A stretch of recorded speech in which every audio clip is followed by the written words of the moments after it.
Madam President, I appreciate my friend and colleague, the senator from Alabama, for leading this discussion today. This is an important one to have, and I'm honored to be here to be part of it. You know, the situation at the border, across our southern border, is by any standard a humanitarian crisis, and nothing short of that. Vice President Kamala Harris, appointed by President Biden as his border czar, publicly declared that she would focus, as border czar, on addressing the root causes of immigration. However, now that Kamala Harris is the Democrats' nominee for the presidency, she and the legacy media want to pretend that was never the case. Axios even reported that Vice President Kamala Harris never actually had, it's a direct quote, never actually had the title of border czar.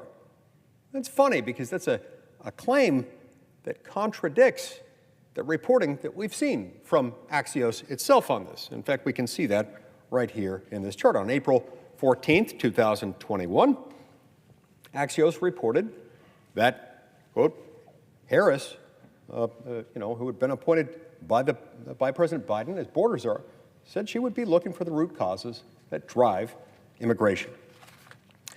Moreover, a tweet from her official Twitter handle further emphasized her role. Quote, @POTUS asked me to lead our diplomatic work with Mexico, El Salvador, Guatemala, and Honduras. To address the situation at the southern border, we have to address the root causes of migration. It won't be easy work, but it's necessary. I agree, it's necessary. She took on this role, she acknowledged the role, and she failed. Since Biden and Harris's inauguration, a little more than 3.5 years ago, over 10 million undocumented immigrants have entered the United States. They've done so illegally.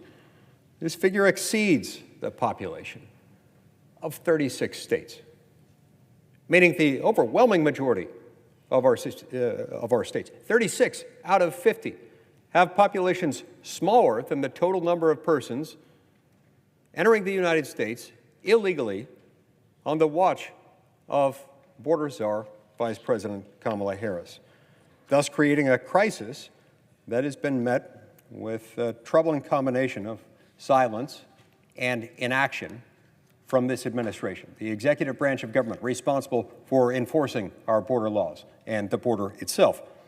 Now, if the Biden-Harris administration were serious about addressing the crisis at the border and addressing the issue and ensuring in the process that real victims of government persecution in other countries would receive asylum here, then they would support reforming our broken asylum process. And sadly, they're not. We're still encountering over 100,000 illegal immigrants at our southern border each month. Now, since President Biden took office, there have been almost 10 million illegal immigrant encounters nationwide. Keep in mind, this doesn't reflect the sum total of those who have crossed into our country. These are just the documented immigrant encounters throughout the country. So there are more than that. That's a subset of the total flow of illegal immigration. Over 360 individuals on the terrorist watch list have been stopped while trying to cross the southern border. And shockingly, Madam President, 27,583 communist Chinese nationals have been encountered at the southwest border in the last year alone. That's a lot of people. And China is not close to the United States. By any metric, the Biden-Harris administration has shown no interest in securing our border. In fact, the data suggests this administration wants as many illegal immigrants to enter this country as possible. My Democrat colleagues want to pretend that Republicans are somehow responsible for this crisis. Why? Well, it's obvious why. They don't want to own it, given that their party owns the crisis, as their party is running the administration and is responsible for making decisions that has allowed this in. So what argument do they use in order to blame Republicans, who are not in control of the administration, do not occupy the White House or control the majority in this chamber. What's their argument as to why we as Republicans are to blame? Well, it's because we were unwilling to pass a bad immigration bill that would have normalized thousands of illegal entries across our southern border each month, and particularly in the hands of the Biden administration, could have and inevitably would have made the situation much worse.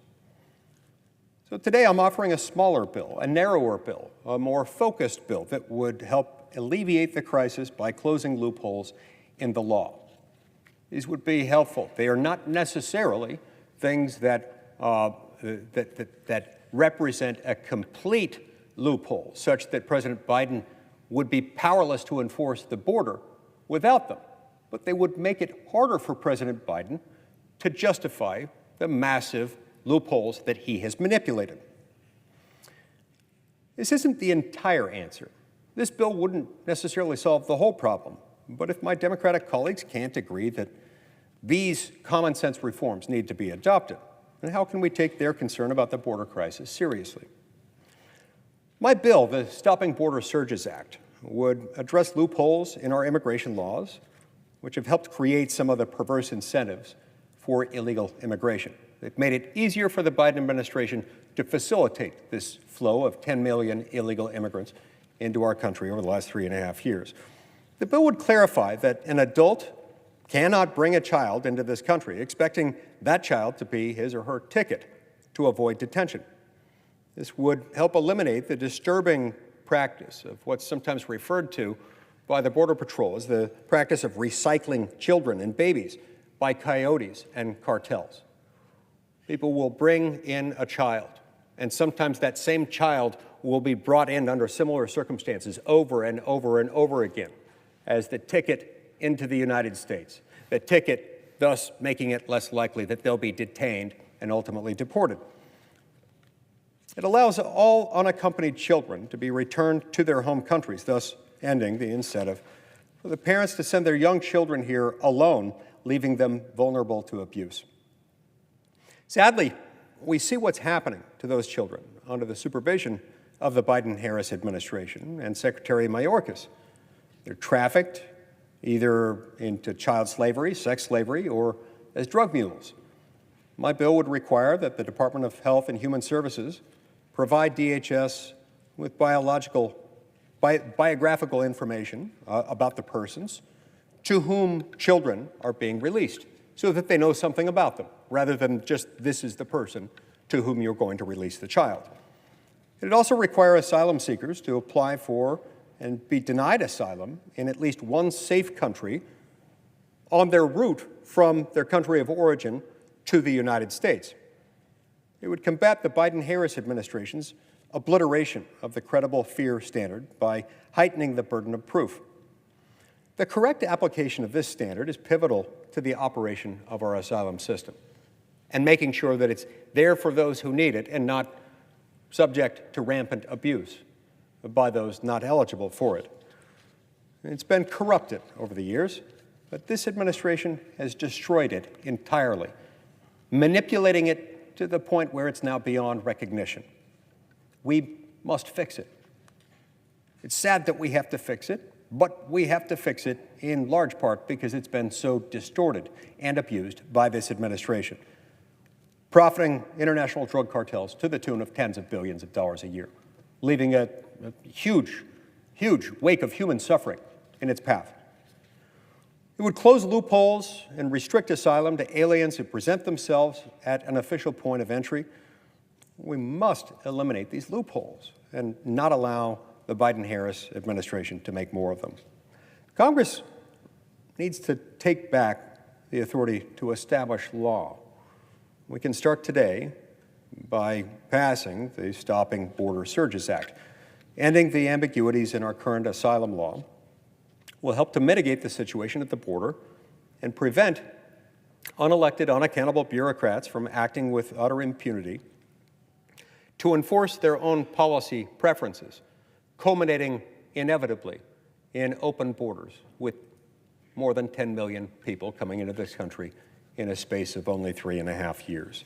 And so I urge my colleagues to support this legislation. And to that end, Madam President, as if in legislative session, And notwithstanding Rule 22, I ask unanimous consent that the Judiciary Committee be discharged from further consideration of S-685 and the Senate proceed to its immediate consideration. Further, that the bill be considered read a third time and passed, and that the motion to reconsider be considered made and laid upon the table.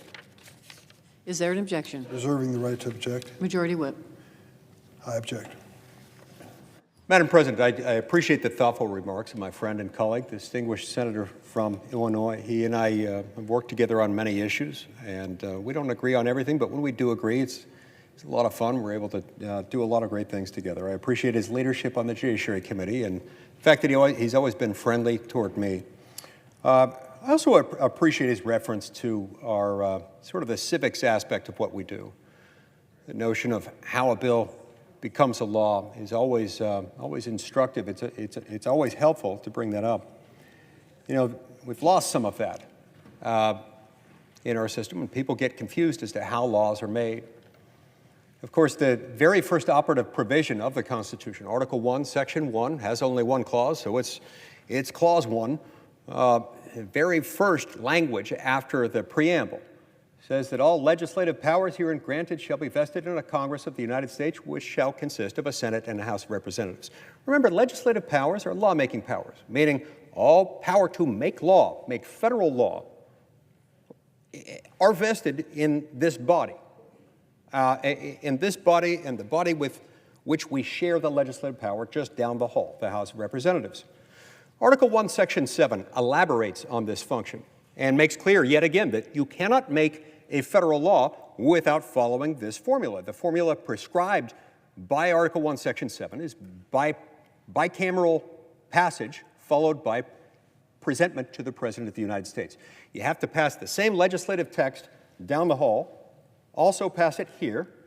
Doesn't matter in what order unless it's a revenue bill, but that's not relevant here. But it does have to be the same text passed by both bodies. Then and only then can you present it to the President for signature, veto, or acquiescence. That's how you make a law. That's what the Constitution requires. Now, on top of that, we've got a number of other procedures that we've added by Senate rule, precedent, procedure, common practice. Those are not required by the Constitution, but those rules and practices are acknowledged as legitimate by the Constitution. And yes, most of the time we pass those, but it is ultimately up to us to decide when, whether, to what extent, and in what ways to follow all of our procedures. And I agree with the senator from Illinois. It does make sense whenever we can do it. We always should follow our own procedures. It generally works out best if we can move something through committee, if we can have a full committee hearing, and we can have what's called a markup, where we introduce and entertain amendments to proposed legislation, pass it out of committee, and then bring it to the floor ultimately. I think we generally have much better legislation when we do it that way. And I would love to follow that procedure with this particular bill. And if what the senator from Illinois and the chairman of the Judiciary Committee is offering is for us to have a full committee hearing and a markup on this bill, I would love that, and I would gladly entertain that. Tragically, in the Senate, we've seen a deviation from that same practice to which he attributes great significance, understandably, today. In fact, fully 94% of all legislative matters passed by this body are passed by this same procedure that I'm attempting to utilize here today, by unanimous consent. The way it works is essentially somebody makes a request and they ultimately come down to the floor, like I've done today, and say, let's call up and pass this bill. Why would we do that? Well, in many instances, committee chairmen have become somewhat stingy with what bills on which they're going to hold hearings and markups. We've been unable to get a hearing or a markup set on this bill. And so this bill, like so many others, in fact, like 94% of all legislation passed by this body, comes to the Senate floor today without the benefit of having had either a hearing or a markup. Well, that doesn't stop the 94% of the legislation from moving forward. In fact, in addition to those 94% of the legislative proposals that are passed by unanimous consent, an additional number of them, I'm not sure what the number is, it probably varies a little bit from year to year, an additional number of them are brought to the floor and passed not unanimously, but by roll call vote without having had the benefit of either a full committee hearing or a markup. This, too, is unfortunate. Sometimes it's necessary and unavoidable. Other times it's not. The point is this. The Constitution, neither the Constitution nor the Senate rules prohibit passing legislation this way. Sometimes it becomes necessary where the other path has been made unavailable to us by the majority party and the committee chairman.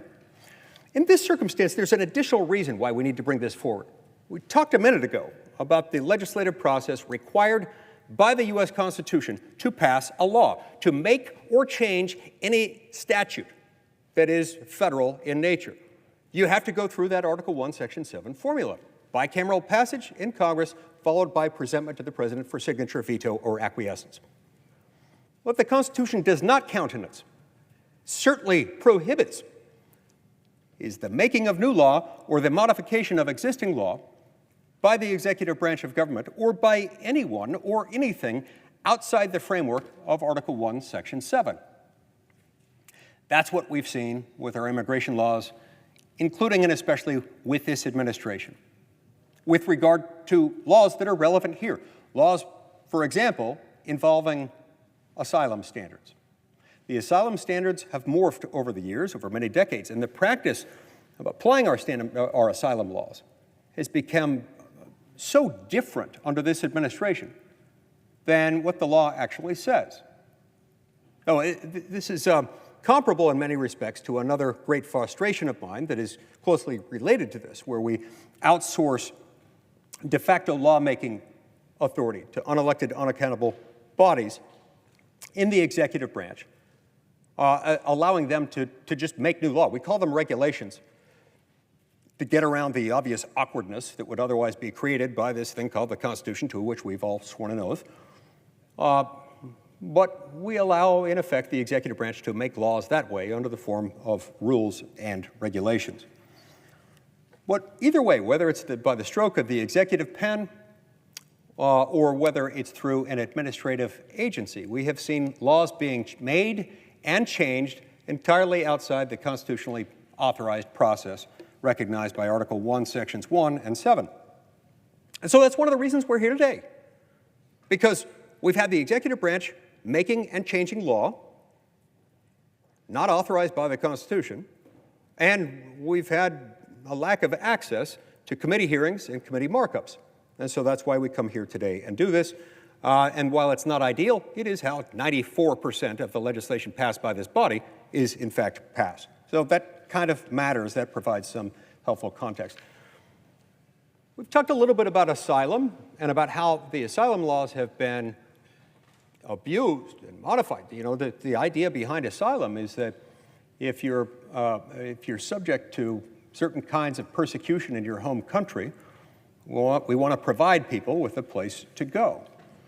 The problem we've had in this administration, the way it's supposed to work, is if you show up without documents at the U.S. border and you make the case that you're entitled to stay here as an asylee, well, you're supposed to be detained until such time as they can decide the issue. You don't have a statutory or a constitutional right to be granted asylum. It is a discretionary grant of authority given to the Secretary of Homeland Security. No one has a guaranteed right to it.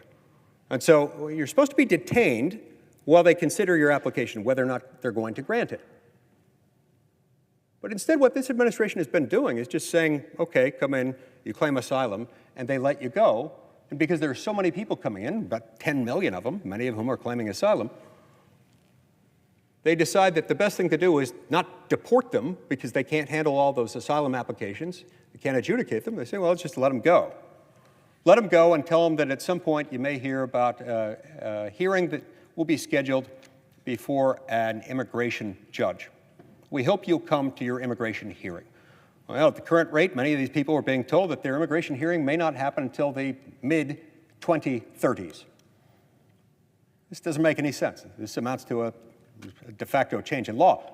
Definitely amounts to a de facto change in law that we've got things like what's called immigration parole. Immigration parole is supposed to exist as a discretionary grant of authority allowing the United States government to let somebody come into the United States either for a specific humanitarian purpose or a public purpose but it has to be individualized, not generalized by country, not broad categories, and individual person.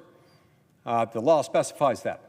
And an example of a humanitarian purpose is somebody is in a foreign country. They have, maybe their mother lives here. She's about to die. That person needs to come in and be there for the funeral with the understanding that he or she will promptly leave thereafter. The public use, the public benefit example would be someone who maybe speaks an obscure language. We don't have adequate interpretation services in that language here. We need somebody to come in and translate for that language. We allow them to come in, be a translator for that trial with the understanding that they'll leave. Well, this president has granted, contrary to what the law allows, he's effectively rewritten the law so as to just grant huge categorical blocks of immigration parole. According to country, like we're talking to the tune of hundreds of thousands of people who have been admitted in a single year on these things. That is lawless. That is outside what the law requires. So yeah, that is a change of law, and that's why we need to tighten this law here. Now, I do want to get to this point about the so-called border bill. The border bill that my friend and colleague from Illinois claims, mistakenly, but very wrongly, that was killed only by one man, Donald J. Trump. It's just not what happened. Not what happened at all. And I don't agree with his description of the bill either. The senator from Illinois and I share a common friendship with and great affection for the senior senator from Oklahoma. Senior senator from Oklahoma did a fantastic job. Has done a great job on so many things that he decided that he tried to negotiate this. And I think it was done at the request of the minority leader, the Republican leader in the Senate, to try to negotiate something. The Senate Republican Conference wanted legislation that would, in one way or another, tie President Biden's hands so he couldn't continue to abuse and negotiate that system of laws. And so he went in there, he did his best to negotiate that. At the end, most of the members of our conference didn't feel comfortable with what he negotiated because it wouldn't adequately tie President Biden's hands. It's not his fault, and it's not Donald Trump's fault, but the fact is that most of the members of our conference didn't feel that it did enough to tie President Biden's hands. Perhaps under the jurisdiction of a different president, that legislation might have worked, but not with this president. It certainly didn't tie President Biden's hands. And so it wasn't Donald Trump that killed the bill, it was the fact that we didn't have the votes here. So look, this is a big deal, it matters. I reject fundamentally the premise that we can't reform any of our immigration laws without so-called comprehensive reform, which is usually code for something else, including allowing large numbers of persons entering illegally to be deemed legal. So let's make sure we have the facts right, both on the way laws are made and based on what happened with this legislation and why it's necessary to pass the Stopping Border Surges Act. Thank you, Madam President.